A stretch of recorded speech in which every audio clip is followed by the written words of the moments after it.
His hands were always cold when they closed my bedroom door. That's how I learned that evil doesn't need fire to burn a good soul. His hands were always cold when they closed my bedroom door. That's how I learned that the devil doesn't need fire to burn a soul. Good morning, my dears.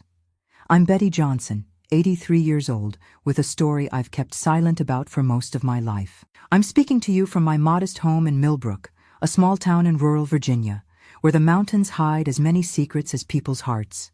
Before I begin this difficult journey, I want to thank you for being here with me. It's a blessing to share this after so many years.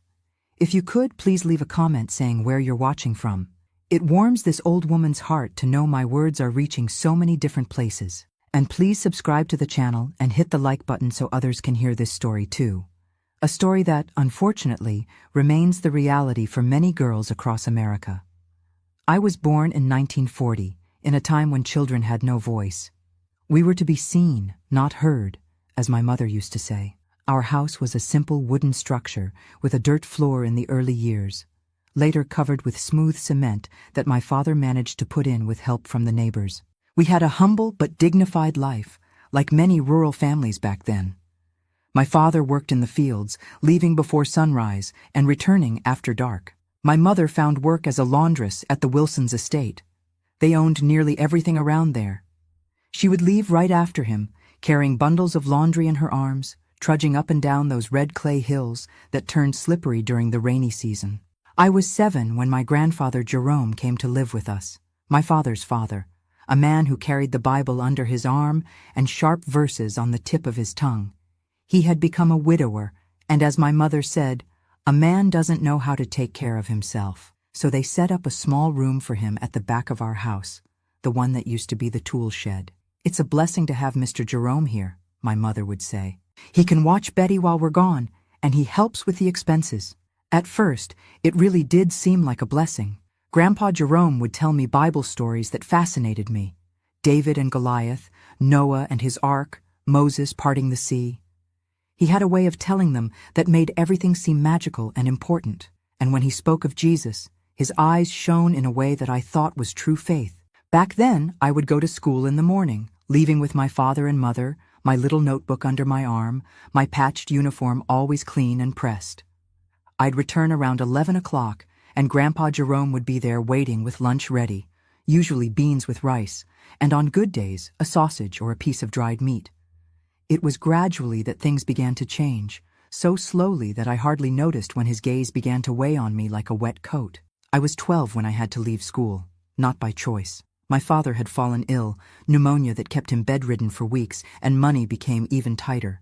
The solution was for me to stay home full-time, helping with chores while my mother doubled her hours at the Wilsons to make up for what my father could no longer bring in. "You'll stay with your grandfather. He'll teach you about God." "That's better than any school," my mother said, arranging my hair with those rough hands from so much scrubbing. And so began my ordeal. My parents would leave together, my father, though weak, trying to work lighter jobs, and I would stay alone with Grandpa Jerome from 6 in the morning until almost 2 in the afternoon, when my mother could get a break to come prepare lunch. At first, it was just comments. "That skirt isn't appropriate for a young lady from a good family. That loose hair is an invitation to sin. You need to button up that dress more, girl." Always with that soft voice, that tone of someone who's just looking out for my soul. Then came the forced catechism lessons. Hours sitting at the kitchen table reciting verses, copying passages from the Bible. If I got a word wrong, if my handwriting wasn't perfect, if I dared to yawn from tiredness, punishment was certain. "On your knees, Betty," he would say, pointing to the rough cement floor. "That's how you speak to God when you've committed a sin." Initially, the punishments were kneeling for 15 minutes, praying the Our Father and Hail Mary non-stop. Over time, 15 minutes became 30, then an hour. The cement scraped my knees until they bled, but I couldn't cry. Crying was a sign of weakness, a way to let the devil in. There were days when he forced me to kneel with my arms outstretched like Christ on the cross. If my arms lowered even an inch, the time would start over. My legs trembled, my arms hurt as if they were about to break, but I couldn't show weakness. "It's for your own good," he would say, sitting in the rocking chair, watching me with eyes that were no longer a grandfather's, but something I couldn't name. It's to cleanse your soul of sin. What was my sin? I didn't know. Being a girl, growing up, existing? At 13, my body began to change, and with it, the sins that Grandpa Jerome saw in me multiplied. One day he caught me combing my hair in front of the small cracked mirror we had in the living room. "Vanity," he growled, yanking the comb from my hand with such force that some strands of hair came with it. "Do you know what the Bible says about vain women? They are like whitewashed tombs, beautiful on the outside, full of rot within." That afternoon, the punishment was different. I was forced to kneel on corn kernels, hard, pointy grains digging into the tender skin of my knees. And while I silently cried, biting my lips not to scream, he read passages about Eve's fall, about how woman brought sin into the world. "Repeat after me," he ordered. "I am the cause of sin. I am temptation. My body is an instrument of the devil." And I repeated, the words coming out between choked sobs, my knees bleeding, my soul breaking a little more with each forced syllable.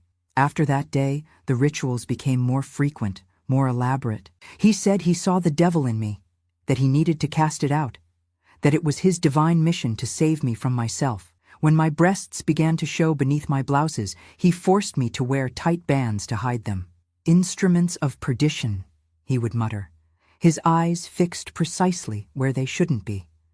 The band hurt, cut off my breathing, left red marks on my skin that burned for days. At 14, I had my first period. Frightened, not really understanding what was happening, I ran to my mother, who had come home early that day. She explained briefly with practical, direct words, gave me some cloths to use, and said that now I was a young woman and needed to be even more careful. I don't know how, but Grandpa Jerome found out. Perhaps he saw the cloths hanging on the clothesline out back. Perhaps he overheard my conversation with my mother. That night, while my parents slept, exhausted from work, he entered the small room I shared with my younger siblings. "Come with me," he whispered, pulling me by the arm with such force that it left purple bruises in the days that followed. "We need to cleanse this sin from you." He took me to the kitchen, where the only light came from a candle he had already lit on the table. The Bible open to Leviticus, to those passages about the impurity of women during their period. "On your knees," he ordered, his voice different, lower, almost a hiss. I obeyed, trembling with fear and cold. It was July. Nights in Millbrook could be freezing. The floor was so cold it seemed to burn. "You now carry the mark of Eve," he said, circling the table, the candle casting monstrous shadows on the walls of our poor kitchen. "Your body is a source of sin. You are a walking temptation, a devil's trap for good men." And then the ritual began. Me, on my knees, having to repeat horrible phrases about myself, that I was impure, that my body was dirty, that I carried Eve's curse, that it was my fault if men had sinful thoughts. "Louder," he demanded when my voice faltered. "God needs to hear your repentance." Then came the part that terrified me the most. He would place his hands on my head, pray in a strange language, and then force me to ask forgiveness. Not from God, from him, for tempting him. "You tempt me with this body of perdition," he would say, his voice trembling in a way that only years later I would understand. "Ask forgiveness for making me have impure thoughts. It's your fault, your responsibility." And I would ask, silently crying, tears falling onto the cold floor, mixing with the blood from my bruised knees. I would ask forgiveness for something I hadn't done, for a crime I hadn't committed, for existing. This ritual was repeated for years, not just during my periods, but for any sin he invented. If I smiled at the neighbor's son, if I hummed a song that wasn't religious, if I took too long in the bath, anything was reason enough. My parents didn't notice, or pretended not to. They were always so tired, so worried about putting food on the table, that they didn't see the bruises on my arms, didn't notice how I had stopped smiling, how I would shrink when Grandpa Jerome entered the room. At 15, I began having terrible nightmares. I dreamed of demons chasing me, of hell opening beneath my feet, of God rejecting me at the final judgment. I would wake up screaming, sweating, to find Grandpa Jerome standing at my bedroom door, watching. "See," he would say, It's your guilty conscience, your body full of sin. And off we would go, in the middle of the night, for another purification ritual. On my knees, praying, asking forgiveness for sins I hadn't committed, for thoughts I never had, for desires that weren't mine. It was during this time that I began to doubt God.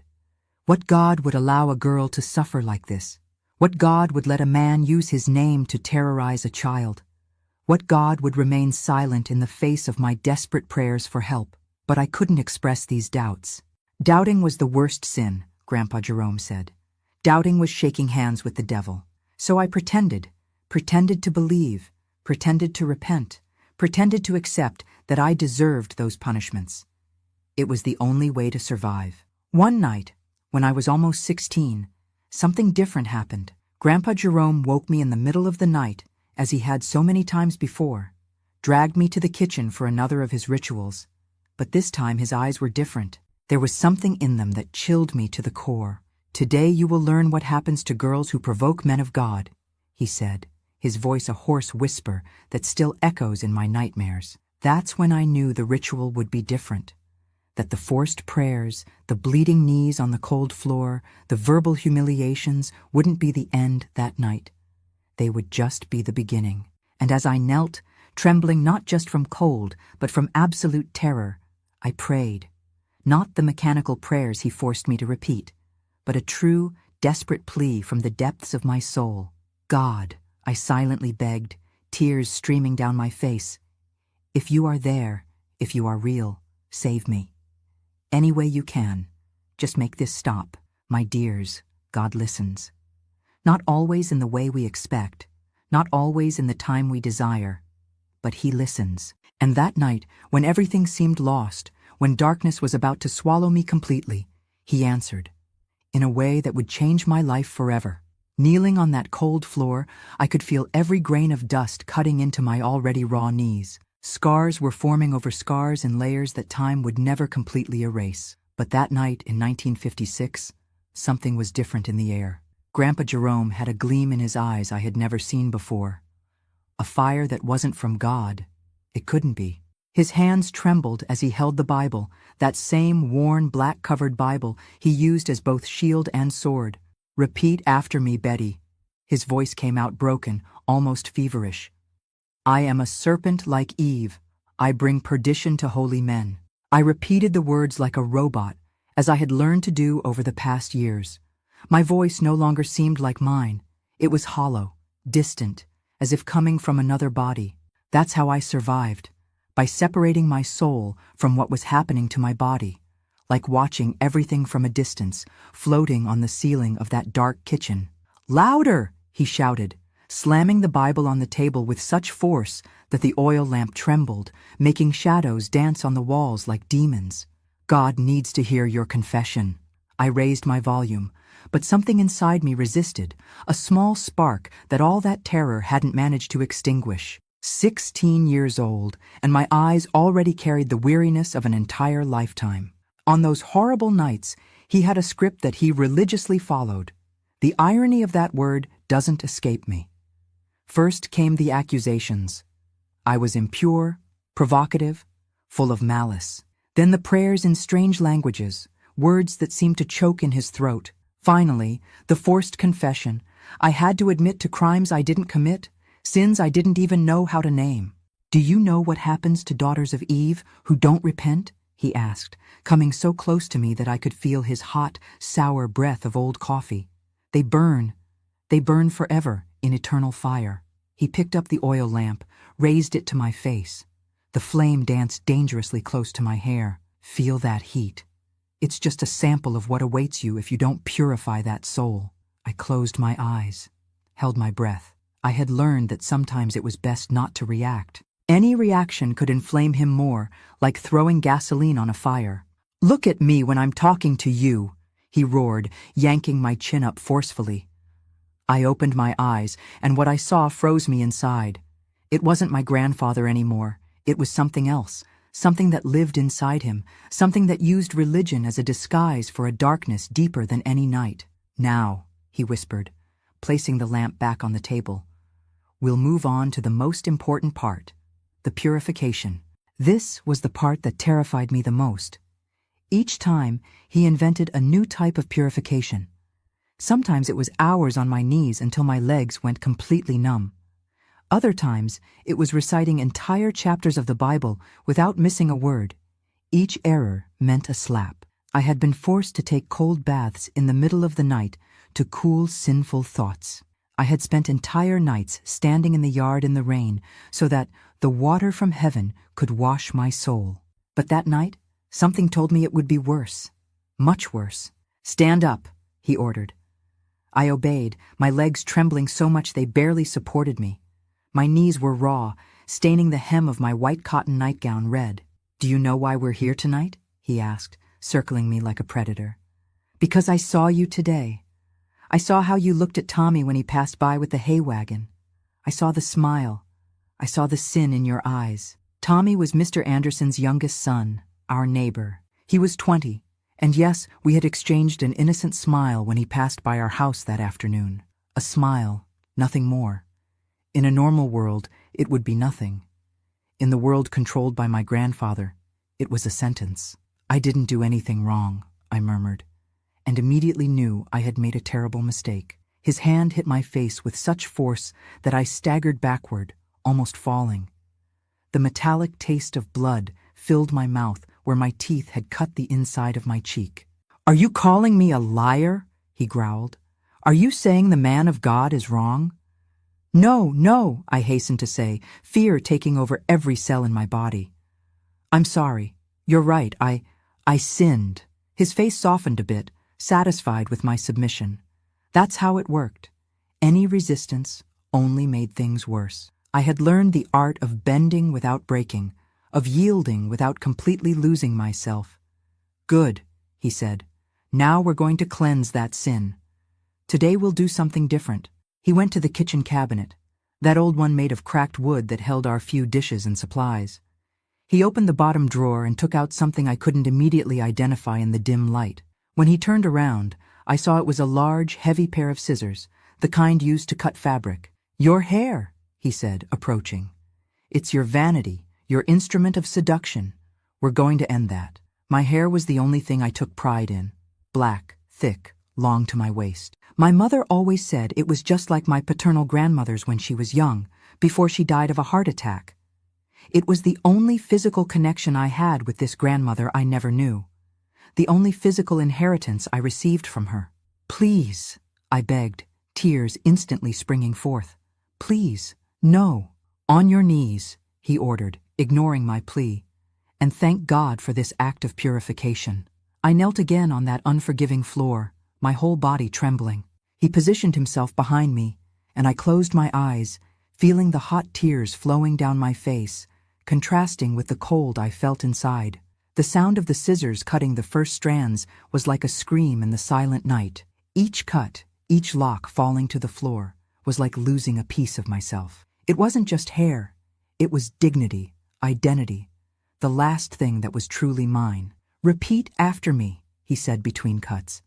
"I thank God for freeing me from vanity. I thank God for purifying me." And I repeated, my voice choked with tears, while he transformed my hair into an irregular heap, cutting so close in some places that the scissors scraped my scalp, leaving small cuts that stung. When he finished, he took a broken mirror that hung on the wall and placed it in front of me. "Look at yourself now. Less tempting, isn't it? Less dangerous." The image I saw, I almost didn't recognize. A girl with frightened eyes, a face stained with tears and blood, hair destroyed as if she had been attacked by a wild animal. Some parts were almost to the root, others still had a few inches. It was a nightmare vision. "Thank me," he demanded. "Thank you," I murmured, unable to look at that broken reflection anymore. He set the mirror aside and knelt in front of me, his eyes now having that strange gleam again, something beyond satisfaction for having purified me. "Now comes the most important part," he said, his voice changing to something lower, more intimate, that made my stomach turn. "The true purification." It was at that moment that I knew all the previous horrors had been merely the prelude, that the real hell was just beginning. He raised his hand, touched my face in a way no grandfather should touch a granddaughter. His fingers moved down my neck, stopping at the collar of my nightgown. Such a young body, so full of sin, he murmured, more to himself than to me. It needs to be completely purified. I closed my eyes, feeling so dirty, so powerless, so small in the face of that evil disguised as holiness. At that moment, all the religious teaching he had forced me to swallow over the years revealed itself for what it really was. It wasn't God speaking through him. It was something much, much darker. God, I prayed silently without moving my lips. If you truly exist, if you are listening to me, please get me out of here. Any way possible, it doesn't matter how. His fingers began to unbutton my nightgown, and I prepared for the worst. I had heard stories of other girls in the village, whispers about uncles, stepfathers, neighbors, stories that ended with lowered gazes and incomplete sentences. Now I would understand what was behind those silences. "You'll thank me," he whispered, his hot, sour breath against my face. "You'll thank me for saving your soul." And then, as if my silent prayer had been heard, something happened. First, it was a spasm. His hands, which were holding my nightgown, suddenly gripped the fabric with an abnormal force. His eyes widened, no longer with that predatory gleam, but with something new. Surprise, confusion. "What is—" he began, but the word got stuck in his throat. His left hand released my nightgown and went to his chest, clutching his shirt as if trying to pull something out from inside him. His face, previously flushed with unhealthy excitement, was quickly turning pale, then taking on a bluish tint. His mouth opened and closed like a fish out of water, seeking air that wouldn't come. I backed away, still on my knees, watching the scene with a mixture of terror and fascination. He staggered backward, knocking over the chair, his hand still clutching his chest tightly, his eyes now filled with panic. He tried to speak again, but all that came out was a strangled sound. Then, with a thud that seemed to shake the whole house, he fell. I didn't move for several seconds, perhaps minutes. I just stayed there, looking at the body of my tormentor sprawled on the kitchen floor, the weak light of the oil lamp casting grotesque shadows over his contorted face. When I finally found the strength to approach, I touched his neck, looking for a pulse as I had seen my mother do when my little brother got very sick once. There was nothing. No pulse, no movement, no breathing. Grandpa Jerome, the man who for years had been the devil disguised as an angel in my life, was dead. A massive heart attack, the doctor would later say, who rarely came to those parts. I looked at my hands, then at the body, then at the sky I could see through the little kitchen window. A starry sky, indifferent to the drama that had just unfolded beneath its dark mantle. "Was it you?" I whispered to the distant stars. "Was it you who answered my prayer?" There was no response, of course, just the silence of the night, the wind whispering in the leaves of the apple tree in the yard, the distant hoot of an owl. But at that moment, kneeling on the cold floor with my destroyed hair fallen around me like a macabre offering, with my tormentor's body stretched out in front of me, I knew that somehow my desperate prayer had reached divine ears, that at the exact moment when evil was about to reach its peak, an invisible hand had intervened. I didn't move for a long time. I didn't call for help. I didn't scream. I just stayed there, processing what had happened, trying to understand what it meant for me, for my life, for my faith that had been so damaged. What do you do when your prayer for salvation is answered with someone's death? How do you feel when your tormentor falls dead at your feet at the exact moment he was about to commit the worst of his crimes? Gratitude? Terror? Guilt? Relief? It was all of these mixed in a whirlwind that left me dizzy, confused, lost among feelings I couldn't fully name. When the first ray of sunlight came through the window, illuminating the body on the floor with a golden, almost sacred light, I finally stood up. My legs were numb, my knees raw. I touched my destroyed hair, feeling the irregular parts, the cuts on my scalp. And then I did something I hadn't truly done in years. I prayed. Not the mechanical, empty prayers he forced me to repeat. Not the desperate pleas for salvation. It was a different prayer, a real conversation with whatever divine force might be listening.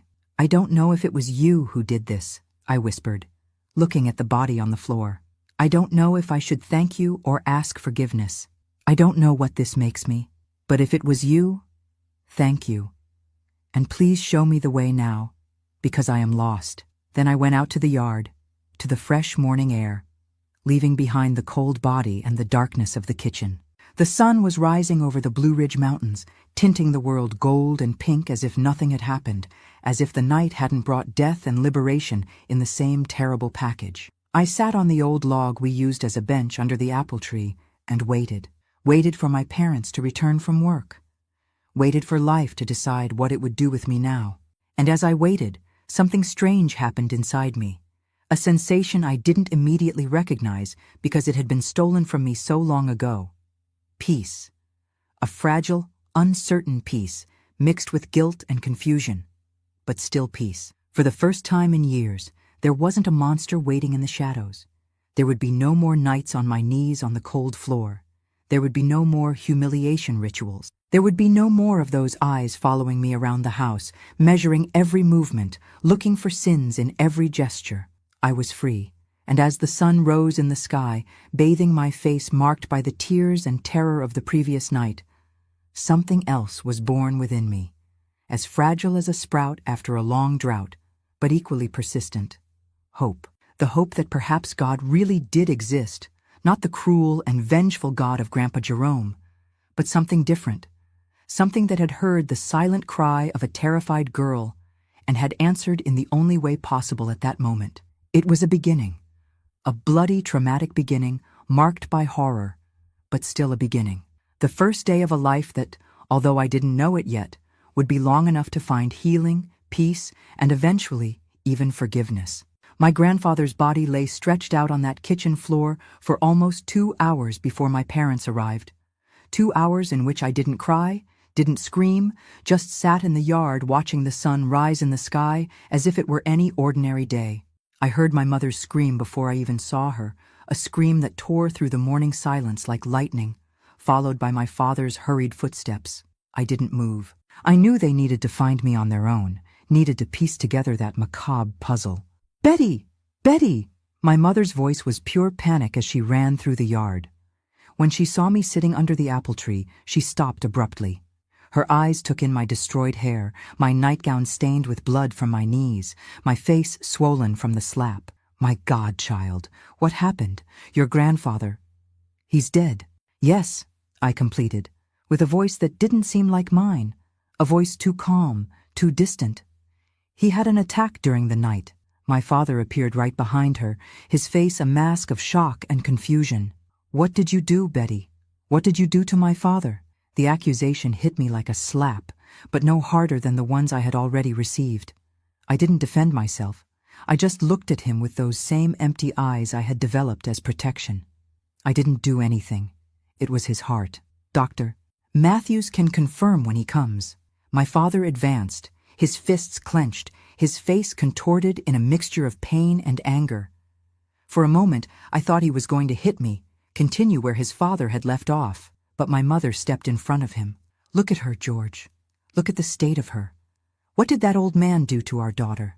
It was the first time I heard my mother refer to my grandfather as that old man, not as Mr. Jerome or your father, when speaking to my father. Something had changed the moment she saw me in that state. My father stopped, looking at me, really seeing me for the first time in years. He saw the brutally cut hair, the raw knees, the empty eyes of a girl who had seen things no child should see. "What did he do to you?" he asked, his voice now choked, a mixture of fear and belated understanding. I didn't respond immediately. How to explain years of terror in words?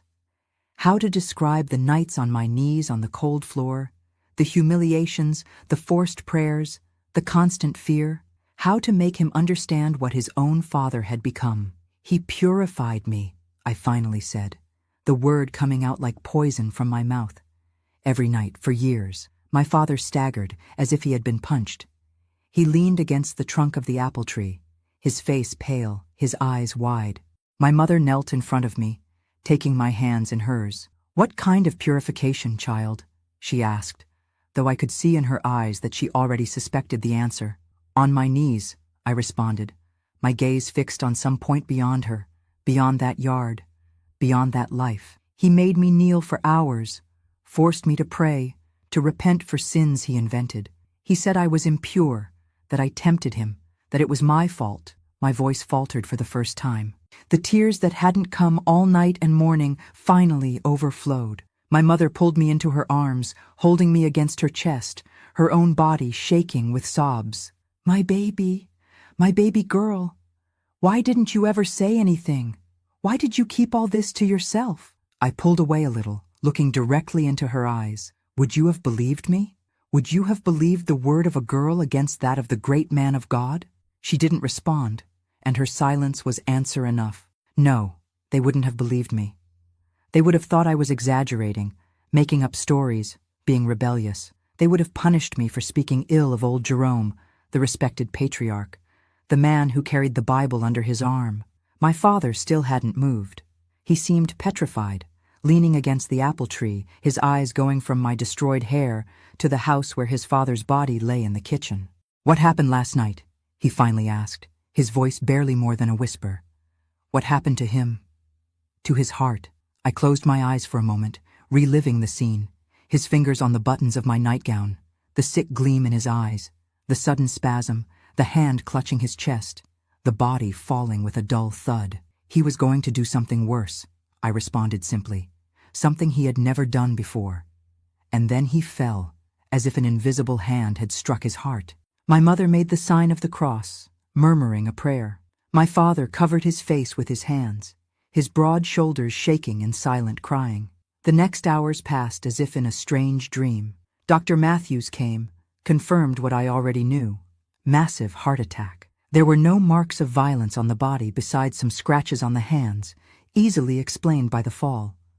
The doctor looked at me, at my condition, and I saw in his eyes that he understood more than he was saying. "The girl needs care," he said to my parents before leaving, "physical and other kinds." The funeral was 2 days later, a small ceremony, just family and a few neighbors. The pastor from the local church, who had so often praised my grandfather's devotion, spoke about how he was a man of God, an example of faith, a pillar of the community. I stayed in the back, using a scarf to cover my destroyed hair, eyes downcast, mind far away. Nobody asked why I didn't cry. Nobody except Mrs.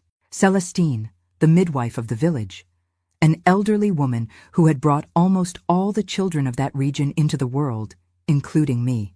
"Death sometimes brings freedom, doesn't it, girl?" she whispered when she came to offer her condolences, her wise, ancient eyes seeing much more than others did. "Don't blame yourself for the relief you feel. Some people only bring darkness, even while carrying the Bible." I looked at her, surprised. How did she know? How could she see what even my own parents hadn't noticed for years? "I have old eyes, but they see well," she answered, as if reading my thoughts. "I saw how he looked at you. I saw how you withered when he was around. I saw the bruised knees, the dead eyes. I should have done something. Forgive me for not doing anything." At that moment, something broke inside me, not from pain, but from relief. Someone had seen, someone knew. I wasn't crazy. I hadn't imagined the horror. It was real. And someone besides me knew it. "It wasn't your fault," I responded, my voice trembling. "It wasn't anyone's fault, except his." She squeezed my hand, a gentle touch such as I hadn't felt in a long time. "And now he has been judged by a power greater than any of us. Rebuild your life, girl. Don't let what he did define who you are." In the weeks that followed, life in our house completely changed. The back room where my grandfather had lived was emptied. His things burned in the yard in a kind of purification ritual that my mother conducted in silence. His Bible, the one that had been used as a weapon against me for so many years, was the last thing to go into the fire. "This is not the word of God," my mother said, as the flames consumed the worn pages. "It's the devil's hiding place." My father took longer to recover, not just from his father's death, but from the revelation of who he really was. For weeks he could barely look at me, carrying a guilt that curved him like a physical weight. One night, almost a month after the funeral, he entered the room I shared with my siblings, sat on the edge of my bed, his large, calloused hands resting uncertainly on his knees. "Betty," he began, his voice hoarse as one who had been crying, I will never forgive myself for not protecting you, for not seeing what was happening under my own roof. I looked at him in the dark, seeing not the strong man he had always been in my eyes, but a man broken by the weight of truth. It wasn't your fault, Dad. He fooled everyone. He was good at it. It was my duty to protect you, he insisted, his voice breaking. And I failed. I let that monster do what he did to you while I worked, thinking everything was fine, that you were safe. That night, for the first time, I told him everything, every detail of the years of abuse, every humiliation, every night on my knees on the cold floor. And for the first time, my father cried openly in front of me, great sobs that shook his strong body like storms. When I finished, he did something he hadn't done since I was very small. He hugged me. An awkward, timid hug from someone who doesn't know if he has the right to offer comfort after failing so terribly. But still a hug. We're going to get through this, he promised, his voice firm despite the tears. We're going to heal this family, and no one will ever hurt you like this again, daughter. Never again. In the months that followed, our family underwent a slow transformation. The ghost of my grandfather still lingered in the corners of the house, but each day it grew a little weaker, a little more distant. My hair began to grow back, irregular at first, then more uniform. My mother trimmed the ends to make it more presentable, and each inch that grew was like a small victory over the past. I returned to school, to the surprise of many in the village who didn't understand why a girl of almost 17 needed education. You're going to be somebody in life, my father would now say. You're going to be free, independent. You won't need any man to support you. Words I never thought I'd hear from him. A man raised in the fields with traditional ideas about a woman's role. But tragedy changes people, sometimes for the better. The healing wasn't linear or quick. There were days when I woke up screaming, reliving the horrors in my sleep. There were moments when a man would pass too close to me on the street, and I would freeze in terror. There were Sundays when I couldn't enter the church because the smell of incense reminded me of the forced purifications. But there were also good days, days when I laughed with my schoolmates, when I helped my mother in the kitchen and didn't feel afraid, when I looked at the sky and didn't wonder if God hated me. When I turned 18, I started working as an assistant at the village pharmacy, a simple job, organizing shelves, attending to customers, learning about medicines and herbs. It was there that I met John, a 20-year-old young man who had come from Richmond to work as the pharmacist's apprentice. John was different from any man I had known, gentle, respectful, never invasive. He courted me for months with a patience that confused me. I wasn't used to men who asked permission, who waited, who respected boundaries. Our first kiss only happened after almost a year of dating. We were sitting by the river that runs through Millbrook, under the shade of a tree. He held my hand, looked into my eyes. "May I kiss you, Betty?" he asked, his voice trembling with nervousness. That simple request, that question that showed respect for my body, for my choice, moved me more than any declaration of love could have.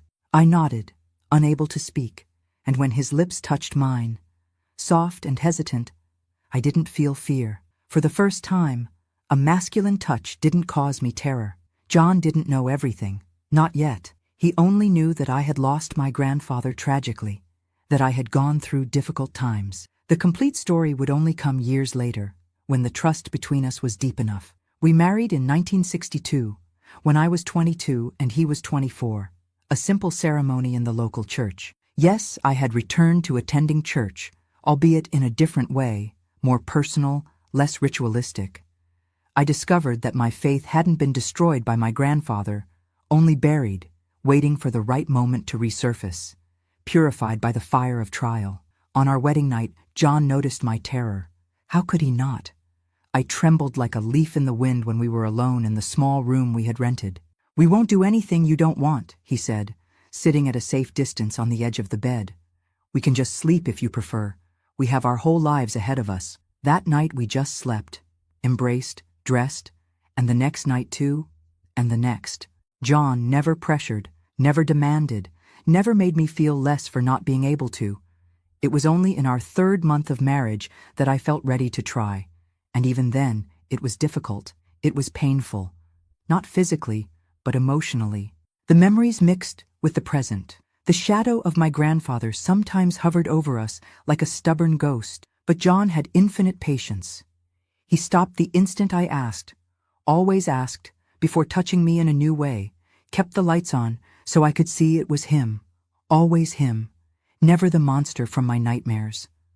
Our first daughter was born in 1964. We named her Celeste in honor of Mrs. Celestine, the midwife who had been the first to see my pain, the first to validate my suffering. When I held that small bundle in my arms, I made a silent promise. I will never let them hurt you as they hurt me. I will never let them make you feel guilty for the body you have, for the feelings you carry. Looking at her, so small, so perfect, so innocent, I finally understood on a visceral level the horror of what my grandfather had done, the perversity of using religion, authority, and fear to abuse a child, the monstrosity that hid behind the facade of a man of God. And I also understood, with a clarity that made me cry in the silence of the early morning while everyone slept, that what happened that night, the massive heart attack that took him at the exact moment he was preparing to commit his worst crime, hadn't been a coincidence. It had indeed been an intervention, a brutal miracle, terrible in its execution, but still a miracle. The hand of God, not the vengeful and cruel God that my grandfather preached, but a God of justice and protection, had descended upon that dark kitchen and had said, "Enough." This understanding didn't bring joy. It didn't bring satisfaction. It brought a solemn acceptance, a deep understanding that there are forces greater than us operating in ways we cannot fully comprehend. And it also brought the certainty that despite everything I suffered, I wasn't alone in that suffering. Someone or something was with me, even in the darkest nights. I never saw my grandfather in my dreams after Celeste's birth. The nightmares finally ceased, replaced by ordinary dreams, sometimes even happy ones. It was as if that chapter of my life had finally closed.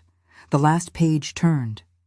The brutal miracle that freed me that night wasn't just the death of my tormentor. It was also the birth of a new Betty, one who slowly, painfully, was learning not to be afraid, not to feel guilty, not to carry the weight of sins that were never hers. A Betty who, despite the scars, some visible, most not, had found her way back to the light. Motherhood brought to my life a light I never imagined possible. When I held little Celeste in my arms, feeling the warmth of her little body against my chest, the whole world seemed to make more sense, as if after years in darkness, I had finally found the door to a sunny garden. But the shadows of the past have long claws. Even in the happiest moments, I would sometimes find myself paralyzed by sudden fears. What if I wasn't a good mother? What if the years of abuse had broken something fundamental inside me? What if I didn't know how to protect my daughter from the evil that exists in the world? Celeste had just turned 2 when I had my first major collapse. It was an ordinary afternoon.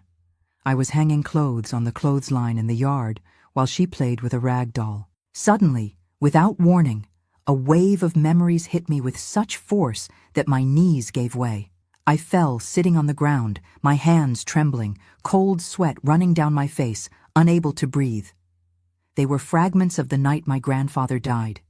His fingers on the buttons of my nightgown, his heavy breathing, the sick gleam in his eyes, and then the spasm, the surprise, the body falling heavily on the kitchen floor. "Mommy? Mommy fall?" The worried little voice of Celeste brought me back. She was in front of me, her big eyes wide, the doll forgotten on the ground. I took a deep breath, forced a smile. "Mommy just rested a little bit, my love. Everything's fine."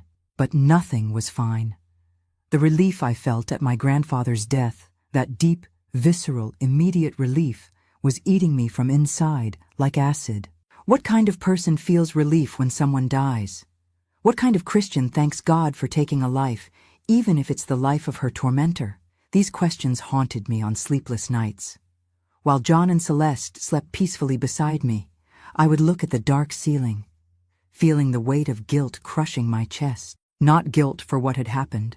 I knew rationally that I hadn't caused my grandfather's death, but guilt for being grateful, guilt because in my darkest moments, I thought he deserved that end. John noticed something was wrong, of course. My husband always had a special sensitivity to my moods. even before knowing the whole story. "What's going on, Betty?" he asked one night after putting Celeste to bed and finding me sitting in the dark on the porch, staring at nothing. "You seem distant lately." It was then that I told him everything for the first time since that night in 1956. I narrated in detail the horror I had lived through for years, the raw knees on the cold floor, the forced prayers, the humiliations, the invented sins. And I also told him about the final night, about how my grandfather fell dead at the exact moment he was about to commit his worst crime. John listened in silence, his face contorted in a mask of horror and compassion. When I finished, he didn't say anything for several minutes, just held my hands in his, caressing my fingers as if trying to warm something that had cooled long ago. "Do you think it was wrong to feel relief?" he finally asked, his voice low, gentle. "I don't know," I confessed, tears now flowing freely. "The Bible says we should forgive, that we shouldn't wish ill on others. But I prayed for it to end, for something, anything, to free me. And then it happened." John took a deep breath, looking at the starry sky above us. "Betty, I think God understands the heart of the desperate better than we understand ourselves. You didn't cause his death. You weren't to blame. But I was happy, John," I confessed in a whisper, finally putting into words what tormented me the most. "When I realized he was dead, that he would never hurt me again, never force me to kneel, never call me impure again, I felt such great joy that it scared me." He squeezed my hands, looking directly into my eyes. "That doesn't make you a bad person, my love. It makes you human. Who wouldn't feel relief after years of torture? Who wouldn't be thankful to be free?" That conversation was the beginning of a long and painful journey to reconcile my faith with my experience, my relief with my guilt. John suggested we talk to the new pastor who had come to the church, a young man with more progressive ideas, who didn't carry the weight of the rigid fundamentalism that had shaped the faith of the previous generation. Pastor Gabriel received us in his small office on a Sunday afternoon after the service. He was a thin man with round glasses and a gentle look, different from any religious leader I had known before. I told my story once more, the words coming a little easier this time, though they still hurt like open wounds. When I got to the part about the relief, about the guilt I felt for being grateful for my grandfather's death, I stopped, expecting to see judgment in his eyes. Instead, I saw compassion and something more, a deep understanding that caught me by surprise. "Betty," he said, leaning forward in his chair, his hands joined as if in prayer. "Do you know the story of David and Goliath?" I nodded. Of course I knew it. It was one of the stories my grandfather told before everything began, when he was still just my grandfather and not my tormentor. "David celebrated Goliath's death," continued Pastor Gabriel. "He not only celebrated it, he gave thanks to God for it, because that death meant liberation for his people. It meant the end of oppression, of fear." He paused, letting the words sink in.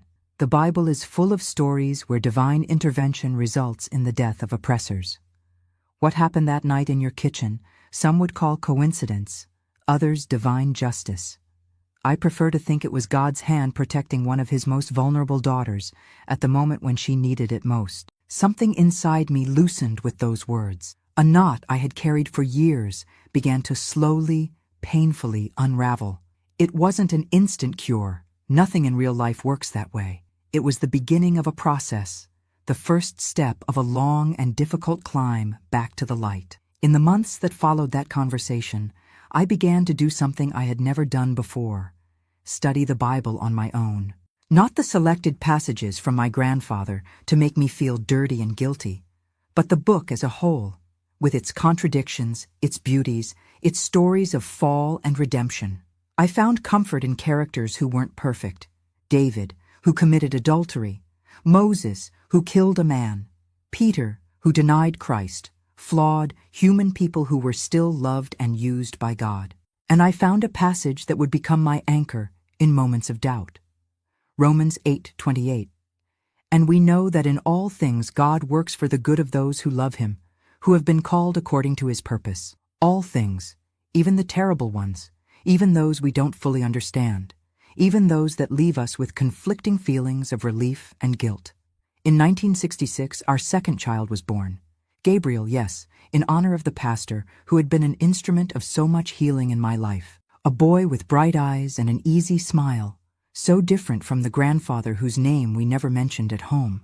Motherhood, which had begun as a frightening challenge with Celeste, now became a source of healing, of purpose. Each hug I gave my children, each goodnight kiss, each story told under the blanket, all of this was an act of rebellion against the past, an affirmation that the cycle of abuse had been broken.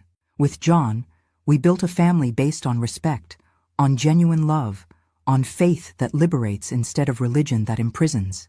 Our home was the opposite of the one where I grew up, full of laughter, of music, of honest conversations. Of course, it wasn't perfect. We had our problems, our arguments, our difficult moments. We went through financial difficulties when the pharmacy where John worked closed in 1970. We faced little Gabriel's illness, pneumonia, that almost took him at age 4. We lived through the pains and joys common to any family. But there was a fundamental difference.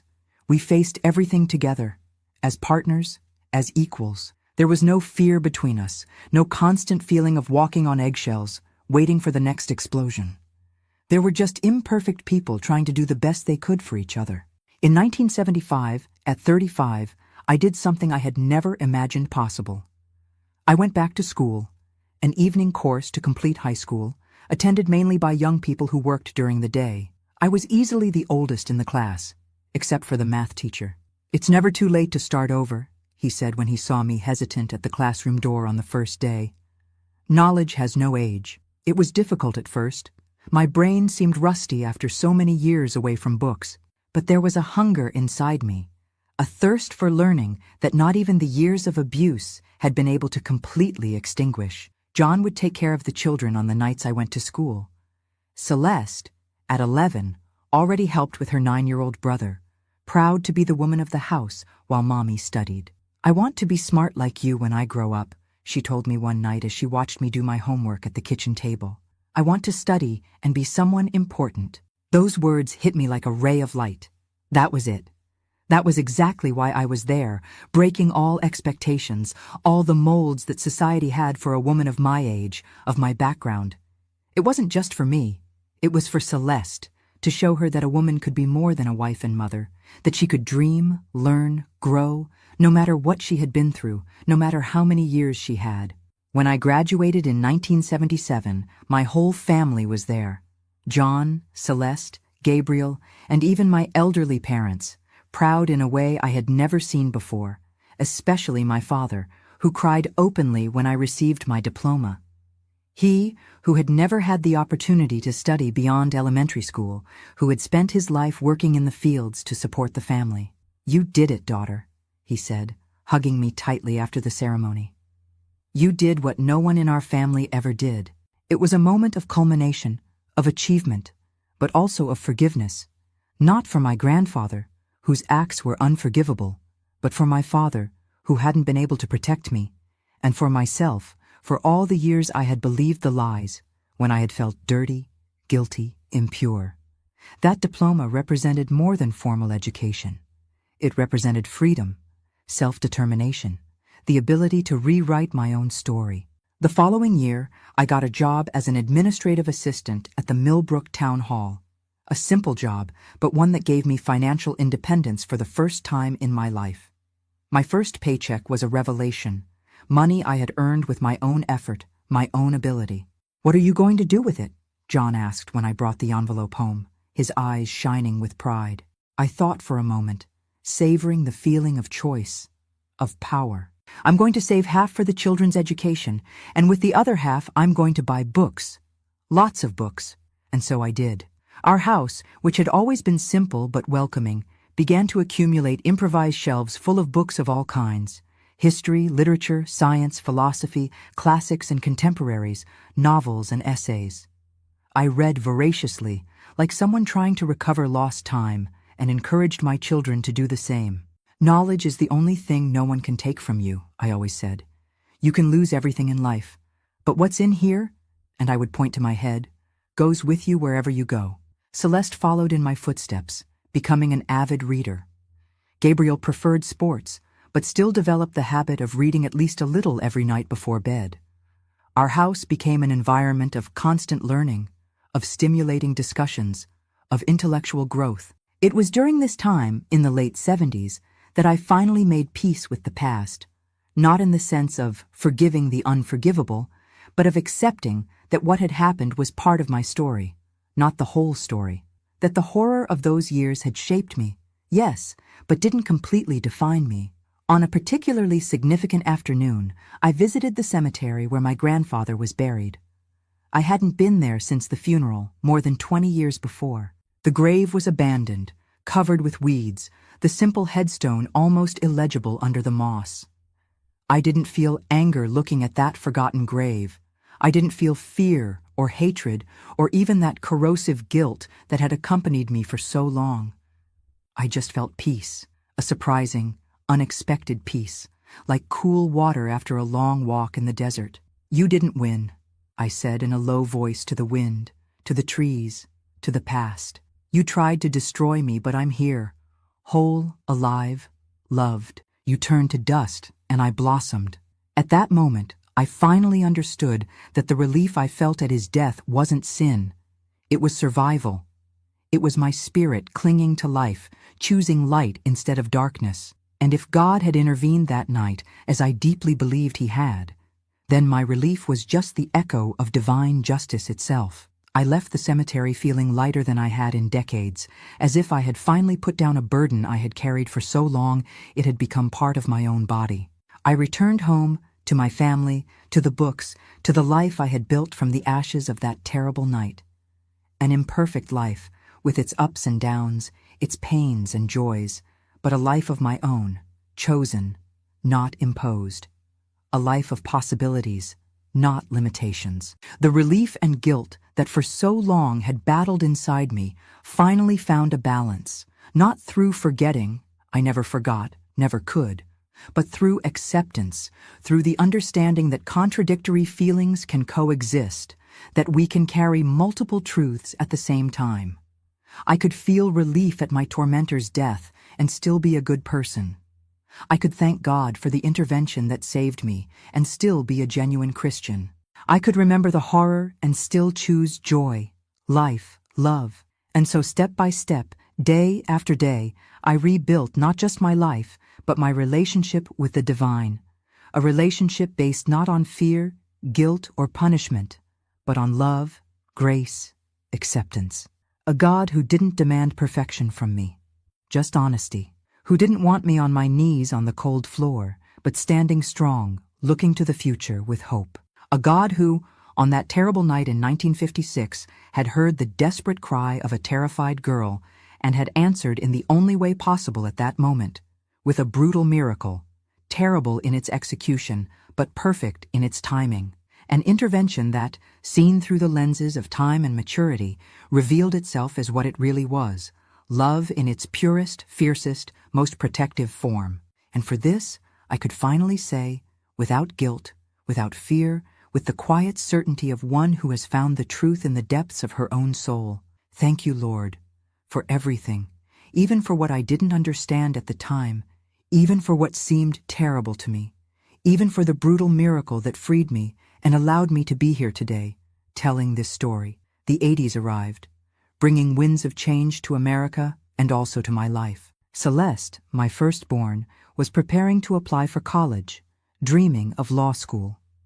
Gabriel was entering adolescence with the typical restlessness of those years, full of questions about the world, about himself. John and I completed 20 years of marriage in 1982, 2 decades of a love built stone by stone, day by day, with patience and respect. I was 42, and looking back, I hardly recognized the terrified girl I once was. The work at the town hall, the continued studies, the books we devoured as a family, all of this had transformed me into a different woman.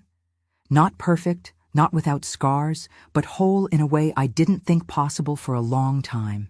When Celeste was accepted to the University of Virginia, our family experienced a revolution. My daughter would be the first person in the family to enter a university. The pride I felt that day, seeing her name on the list of those accepted, published in the newspaper, is beyond words. It was you, Mom, she said, hugging me tightly after receiving the news. It was you who taught me that a woman can be whatever she wants. I swallowed the tears, held her face between my hands. No, my daughter. You did it because you're strong, intelligent, and determined. I just showed a possible path. You're the one who decided to walk it. Celeste's departure for Charlottesville was a bittersweet moment, the joy of achievement mixed with the pain of separation. We packed her few clothes in an old suitcase, pooled money for the rent of a room in a boarding house near the college. We didn't have much, but what we had, we offered with love. Remember who you are, I said to her at the bus station, holding her hands in mine. Remember where you came from. Don't let anyone make you feel less for being from a small town, for not having expensive clothes, for speaking differently. She smiled that luminous smile that always warmed my heart. I know who I am, Mom. I'm the daughter of Betty and John, granddaughter of... She hesitated, as we always did when we almost mentioned that name. I'm the granddaughter of my grandmother, whom I never knew, but who they say had the same hair as me. I hugged her tightly, feeling her young, strong body against mine. How many nights I spent awake after that day, praying for her safety, her happiness. How many times I used the public phone in the square to call the boarding house just to hear her voice for a few precious minutes. It was during this time that John began participating in a Bible study group, different from anything we had known before. It wasn't in the traditional church, but in the home of a retired university professor who had moved to Millbrook, Professor Claude, a man with a white beard and gentle eyes who had spent years studying theology in Boston and brought a completely new approach to the scriptures. He teaches in a way that makes everything make sense, John told me one day, returning excited from one of the meetings. It's not that thing about instilling fear, talking about sin and condemnation all the time. It's about love, about justice, about how to live better here and now. Reluctant at first, I still carried deep scars related to religion. I eventually agreed to accompany him to one of the meetings. It was a June night, the cold mountain air coming through the windows of the simple but welcoming living room of the professor's house. I sat in the corner, observing the small group, about 10 people of diverse ages and backgrounds. A housewife, a carpenter, a nurse from the health center, a young teacher from the local school, ordinary people with real questions, seeking answers that made sense in their everyday lives. Professor Claude began by talking about the Beatitudes, those famous phrases of Jesus in the Sermon on the Mount, but he presented them in a way I had never heard before. When Jesus says, "Blessed are the poor in spirit," he is not glorifying poverty or suffering, he explained, his eyes shining behind his round glasses. He is announcing a reversal in the order of the world. He is saying that those whom society considers weak, marginalized, worthless, are precisely the ones who are at the center of God's kingdom. Something awakened inside me with those words. A spark of recognition, of understanding. For years I had felt exactly like that. Marginalized, weak, worthless. First because of my grandfather's abuses, then because of the guilt I carried, then because of the limited expectations society had for a woman of my origin and position. Jesus was turning the tables, continued the professor. He was challenging the oppressive religious system of his time, which used God to control, to terrorize, to keep people, especially the most vulnerable, in constant submission. My eyes filled with tears. That was exactly what my grandfather had done, used God, used religion as tools of control and terror. And here was this white-bearded man saying that Jesus was on the other side, against this kind of abuse. After the study, when everyone was having tea and conversing in small groups, I approached the professor timidly. Do you really believe that God is not as the rigid religious people paint him? I asked, my voice almost a whisper. He looked at me with such a deep understanding that it made me think he somehow knew what had happened to me, knew about the nights on my knees on the cold floor, the forced prayers, the terror in the name of God. I believe with all certainty, my daughter, he responded, his voice gentle but firm. The God I know, whom I've studied for decades, is a God of love, of justice, of liberation. He is a God who is always on the side of victims, never of oppressors. He is a God who brings down the powerful from their thrones and lifts up the humble, as Mary's canticle says. That night, I returned home with something new growing inside me. A faith different from what I had known in childhood. Different even from what I had rebuilt in the years after the brutal miracle.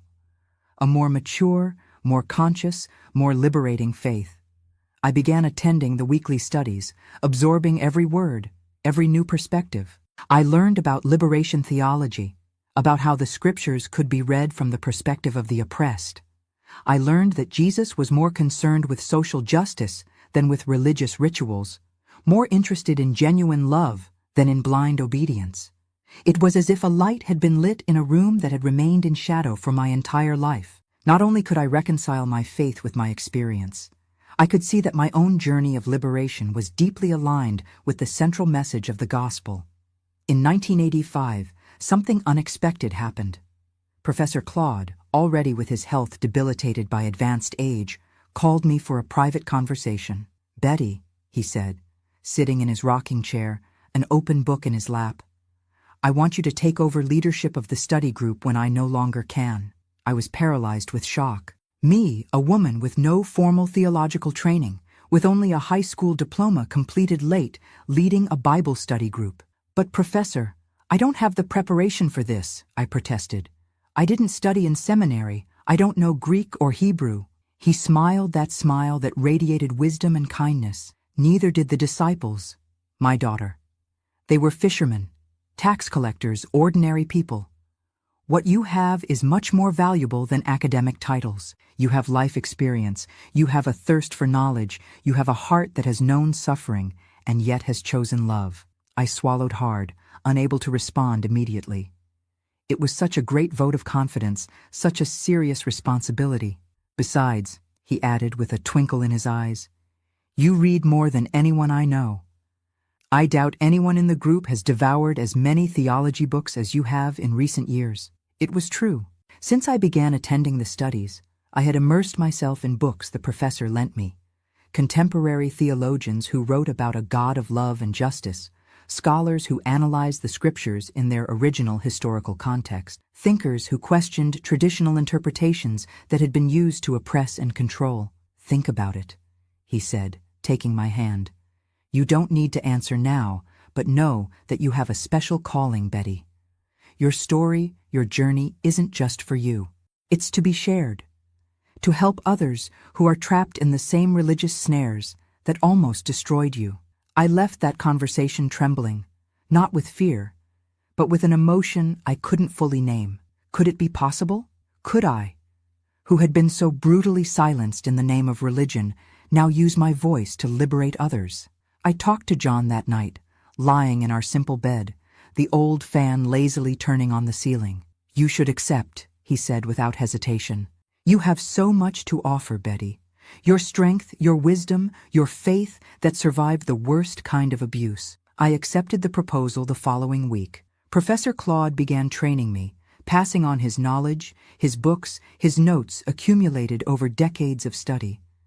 It was an intense period of learning, of growth, of discoveries. When he passed away 6 months later, I took over the group with a heart heavy from the loss, but strengthened by the confidence he had placed in me. The group had grown to almost 20 people, including some young women who came seeking a spirituality that didn't diminish them, that didn't blame them simply for being women. For them especially, I spoke, shared not just the theological knowledge I had acquired, but also my own story. Not all the dark details, but enough for them to understand that I knew the pain of religious oppression, that I had survived it, that I had found a way back to a faith that liberated instead of imprisoning. "God is not what violent men say he is," I would always repeat. "God is on the side of victims, not oppressors. God cries when we suffer. He is furious when we are mistreated in his name." In the years that followed, our group became a refuge for many in Millbrook. People who had been hurt by traditional churches, who carried guilt imposed by authoritarian religious leaders, who sought a more authentic and less oppressive spirituality. We weren't a church in the traditional sense. We didn't have hierarchy, rigid dogmas, or mandatory rituals. We were just people seeking together, learning together, growing together. We were a spiritual family formed not by blood or obligation, but by choice, by affinity, by genuine love. In 1988, when America was debating the cultural and social shifts of the decade, Celeste graduated from law school. The ceremony was in Charlottesville, and our entire family traveled to attend. John and I, Gabriel, who was now studying engineering at Virginia Tech, even my elderly parents, determined to see their granddaughter receive her diploma. Sitting in that auditorium, watching my daughter in her cap and gown, the square hat on her head of dark hair like mine, I felt a wave of gratitude so intense it almost took my breath away. How had we come this far? How had that terrible night in the dark kitchen of Millbrook given birth to this life, this family, this joy? Thank you, I whispered, not to anyone in particular. Perhaps to God, perhaps to the universe, perhaps to myself. Thank you for surviving, for not giving up, for finding strength where there seemed to be none. Celeste surprised us at the celebratory dinner that night. "Mom, Dad," she announced, holding her boyfriend's hand, a gentle young man we had met recently. "I have some news. I've been invited to work at a nonprofit that offers free legal assistance to women victims of domestic violence." My heart stopped for a second, then accelerated.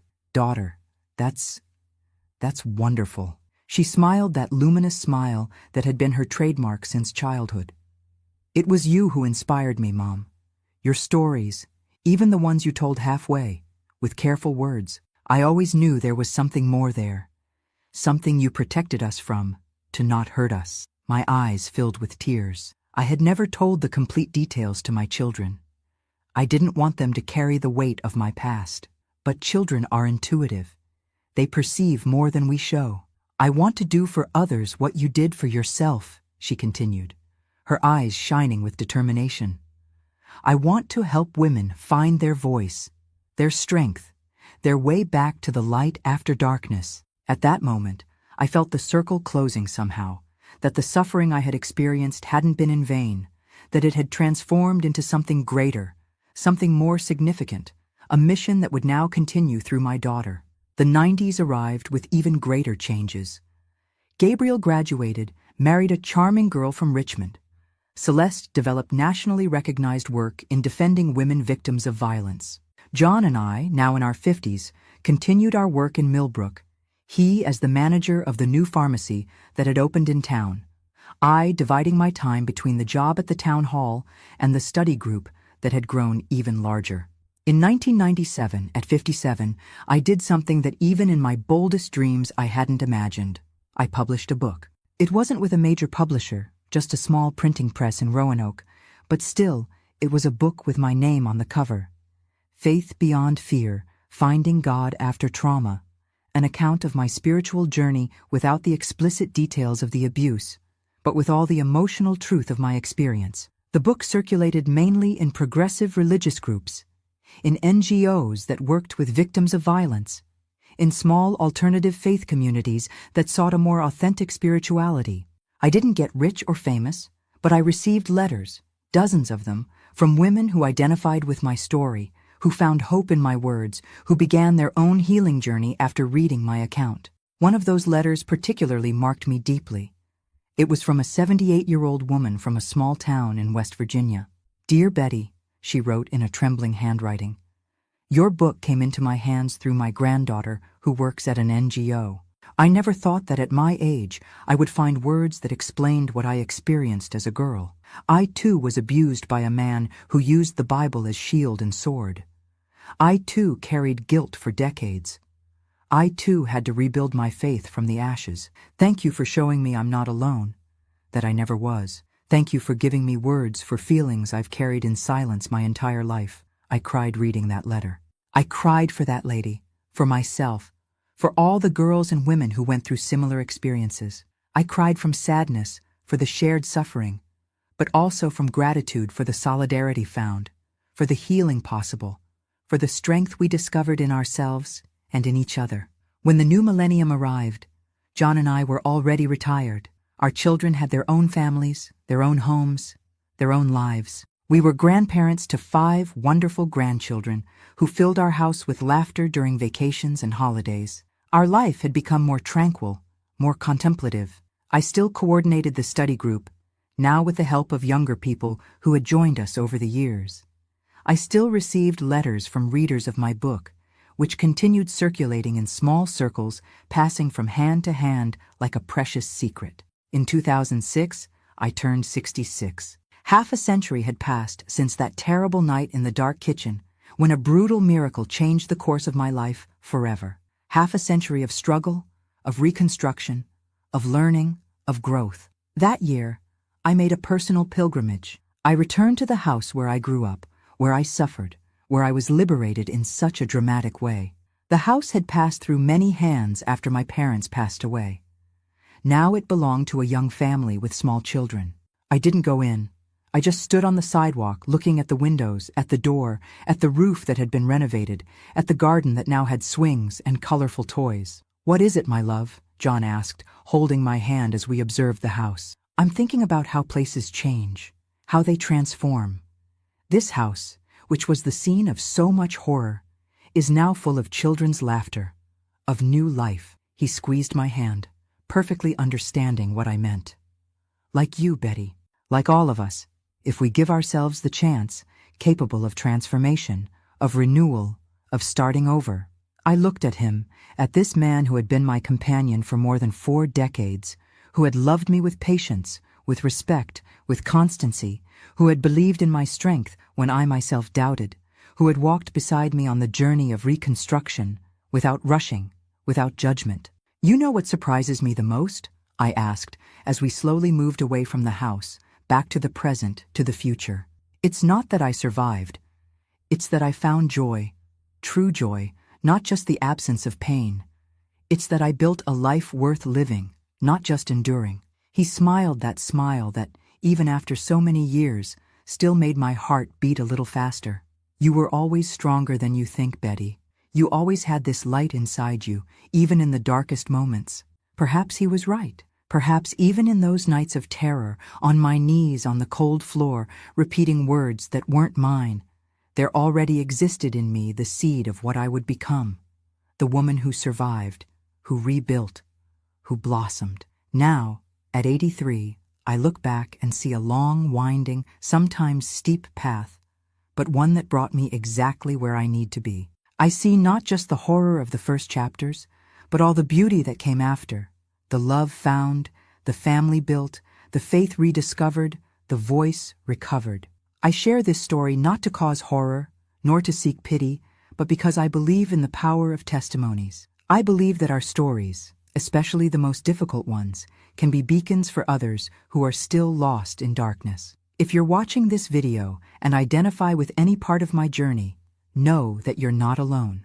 Know that the darkness, as dense as it may seem, is not eternal. Know that it's possible to rebuild, to be reborn, to find light and meaning even after the most devastating experiences. Before I say goodbye, I'd like to ask that if this story touched your heart, please leave a like, subscribe to follow other stories like mine, and leave a comment letting me know where you're watching from. Life is brief, my dears. Even 83 years pass like a breath when we look back. What matters is not how long we live, but how we transform our wounds into wisdom, our suffering into compassion, our scars into bridges that connect us to each other. May God bless each one of you from the bottom of my heart, and always remember, no matter what you've been through, no matter how deep the darkness, there is a path back to the light. I found mine.